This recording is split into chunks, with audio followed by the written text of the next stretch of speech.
Exclusive. Hey Red Eye, it's Aubrey Peeples. I'm here in Chicago for the Nashville tour. I hope you come out and see us. Well, I know the cast also does like gigs once a month or so around Nashville just to kind of stay fresh and perform. What's the reaction at those bars when they're just going to see like an average show and they're like, oh wow, look, it's the cast of my favorite show? Right. Well, we're really lucky. The town, Nashville has been so supportive. The city has been so supportive of us shooting, and everyone seems really excited. We haven't really gotten any poor reception. And the city has become such a part of the show. So it's kind of really cool, like these places that we sing at in real life are also places that our characters are singing at. So it's really cool. We've always had a warm reception. And it's a blast for us. We probably perform more than once a month, whether it's the Opry or around town at different venues.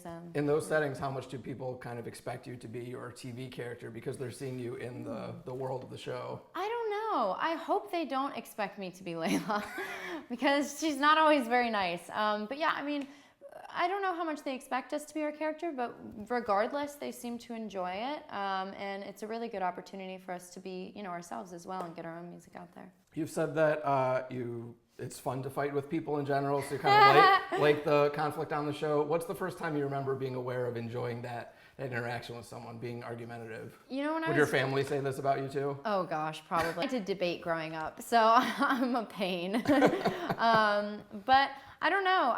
When I was younger and I did a lot of musical theater and started, getting little co-starring roles on random TV shows, I was cast a lot as the snob. And I realized pretty quickly that it's really fun. It's a good outlet, and certainly Layla gets all my anger out.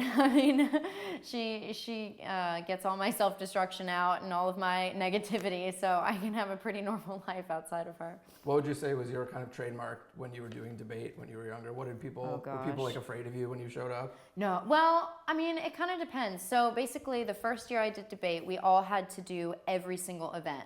And so that meant that I had to do a lot of debating events. But there's actually this whole other side to forensics, which is called interpretation. They're actually acting events, which is really weird.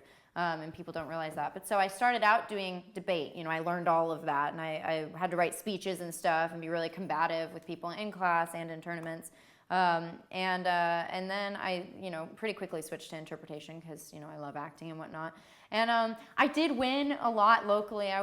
The first year I won every single local competition. So I don't know if I was intimidating, but it was certainly fun pretending. But then, I never really went anywhere nationally or anything big deal like that. But I had a blast.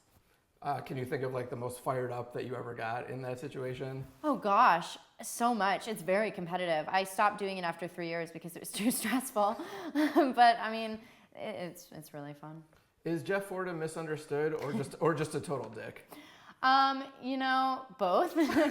I don't know. I think it's interesting. They brought Christina Aguilera on to kind of give him a backstory, I think, in a way.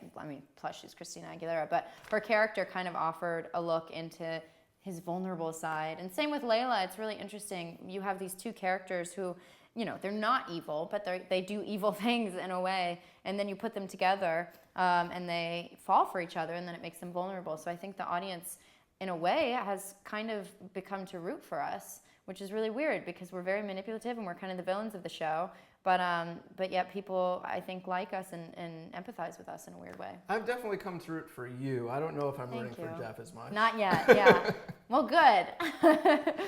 How would you describe the challenge of becoming Jem versus becoming Layla, and the difference of being kind of a country star versus a pop star? Absolutely. They're very different characters. Layla, she's always been really fiery and really go-getter. She really wants this. She didn't even really have anything to say musically. She really wanted to do it. She likes being out there. She wants to be famous, all of these things.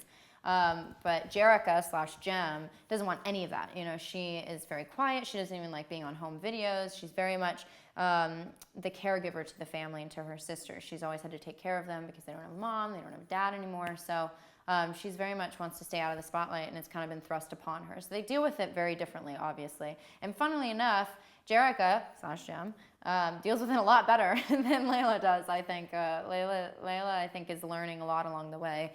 And, Jem has had to kind of be the adult for a long time. How do you think Jem would be treated in Nashville? I don't know. That's a good question. Definitely, it's much more pop, the music that we're doing in Jem. It's very radio friendly to what's going on right now. I think it's going to be super accessible to teens and whatnot. But I don't know. Definitely the music that is on our film is not really so much what you would find in Nashville, but Nashville has so many different musical styles coming through it that I don't really know. What's another animated series that if they were doing a live action adaptation you would want to get in on? I would say ScoobyDoo, but they already did that. I don't know. That's a really good question. I'd have to think about that. Well, what about just something you enjoyed watching as a kid that was like I always watched like Bugs Bunny and all that stuff. My mom never let me watch very many cartoons, so I just watched the classics and that's about it. Looney Tunes character you related to most? Ooh. I don't know.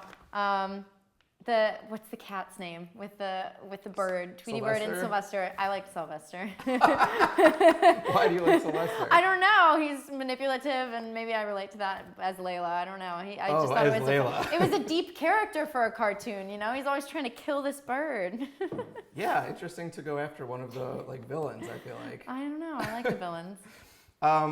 Well, I thought it was interesting that you said that when you auditioned for Jem, you didn't actually know what you were auditioning for. No, they didn't release that it was Jem and the Holograms. It had a different name. So what did you think what were you told in advance? Well, it was definitely, this musical film, and the sides were different. We knew that they were kind of fake audition sides along the process as we were getting more and more into it. It was called Pink Moon originally, and it was just, it was just a standby name so people wouldn't know. The news wasn't supposed to get out yet. And so I didn't know what Jem and the Holograms was, honestly, to begin with. And so during my screen test, I think it was, the director was like, we're doing Jem and the Holograms. That's what this is. I was like, no way! But I had no idea what it was. But then I did research. And then after you said no way, you're like, what? Yeah. But then I, did all my homework and whatnot and became totally exposed to this whole culture that I had no idea existed. And I'm hoping that that's what the film will do for people who didn't know what it was before. And I love it. It's so cool. How do you think the younger version of you would react if you found out that, as I'm sure you will when Jem comes out, that you would have like a doll version of yourself? Oh my gosh. That's crazy. I can't even believe it. They actually just sent me like the test for it, like what it's going to look like. But all they have so far is just the head, no makeup, just like the shape of the head. They sent you a head? So they sent me a head with no hair, no makeup. I was like, that's terrifying. Oh my God.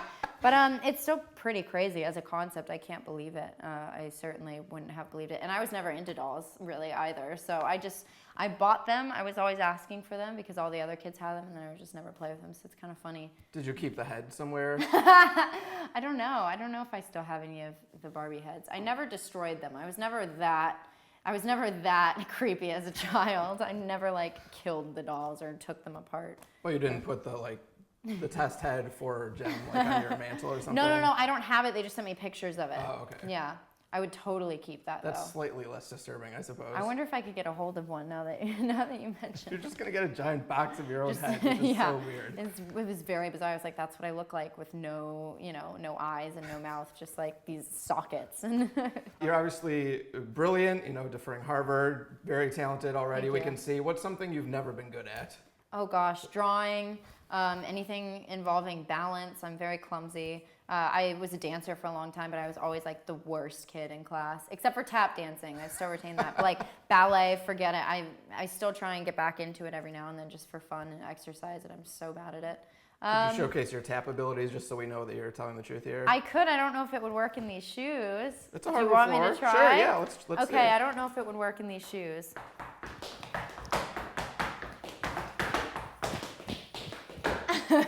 Just a really little good. snippet, just a little bit. That was I awesome. need my shoes, but I haven't done it in a long time, but I would do it all the time for musical theater and whatnot. I hear you have quite a good Nicolas Cage impression. Oh no, I don't. People just always ask me to do it because I work with him. It's so funny. But gosh, I don't even know what I could do. We asked him, when it was his last day of shooting, what he does is a celebration for the end of something. And he was like, well, he basically said that he likes to eat a bucket of fried chicken. I don't know if that's secret information or not, but he likes to eat some fried chicken after he's done because, most actors are pretty good to their bodies and whatnot, so that's his indulgent moment. And then someone was like, that's hilarious. And he was like, there's nothing hilarious about fried chicken. So I don't know. That's my impersonation. It's not good at all. No, I like that. I can't do impersonations, but he's the nicest guy. He's so cool. I know you have an interest in journalism. How much do you reflect after you do interviews? Do you do you like process that in terms of your interest in journalism? Honestly, if it's a magazine interview, normally I'm like frustrated with the grammar. I'm not even kidding. I'll be like, gosh, I wish I could edit this. But yeah, I don't know. I'm pretty critical of everything in general. I think most people are, of what they put out there. But yeah, I love to write in general. And so that's kind of what I was thinking of doing, you know, if I went to college, which I'm still hoping to do one day. I would love to go to Harvard within the next few years. But that's kind of what I was thinking of doing, is something within the writing realm, whether it's, you know, some sort of journalism. I don't think they have an undergraduate journalism program, but something in that realm is what I was are you looking reading to do. all the stuff about you at this point then? Or well, I definitely read all the interviews that I do. I don't really like look myself up and try and hurt my own feelings. So, but yeah, I guess in a way. I mean, I try and keep tabs of, you know, what I'm putting out there is respectful and everything.